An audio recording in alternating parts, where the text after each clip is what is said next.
In this video, we are going to be looking at Carvana, ticker CVNA. Now, just as a heads up, as you can see on the bottom right, we are recording this on the 6th of December. So this is going to have to be pre-recorded because I don't think I'll be able to make videos over the next 2 days. So if prices have moved a tiny bit from where we are now, that's why. But really, the overall analysis doesn't change. We're still looking at the same things going forward. So, key levels. Now, what you can see, on the left, you have a 6 month, on the right, we have a 1 year. Carvana obviously sold off from $275 down to $6 at a 52-week low. Very strong sell-off. Always be cautious when taking a stock like this long. Well, basically, if you're holding overnight, obviously as a day trade, that's a bit different. But if you're holding this overnight, be cautious. It's already fallen. I mean, if we go and check, it's already fallen. Why can I not see that?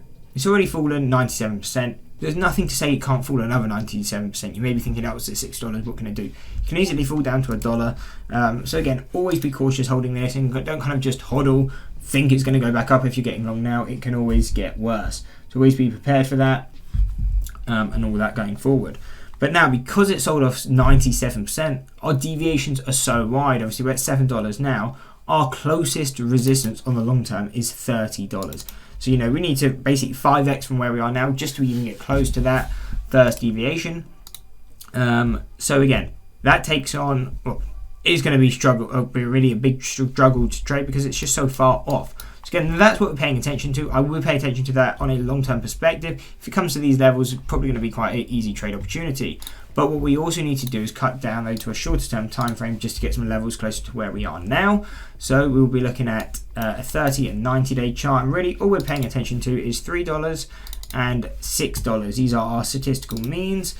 First time we come into these, expect a bounce, but I probably wouldn't be something I'd trade until the 275. Again, definitely possible. We've already sold off so much. What's to say it can't fall further?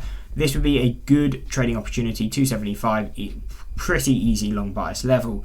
If we break to the upside though, 882 is a resistance, and this is where another trading opportunity could come. Either trade the short the first time you hit it, and if it tries to retest and break through, what I'm waiting for is a break, a test of support, and if it holds, then I've got a target of around 1180. So that's really the short-term play on Carvana, but really I would be waiting and paying more attention to those longer-term levels because this is going to be where the strong and probable trade areas are. So if you're not already in the stock, could be better to find other trading opportunities unless we see a move to this level. Anyway, I hope you enjoyed the breakdown. If you did want to, drop a like and subscribe and check out one of these 2 analysis videos.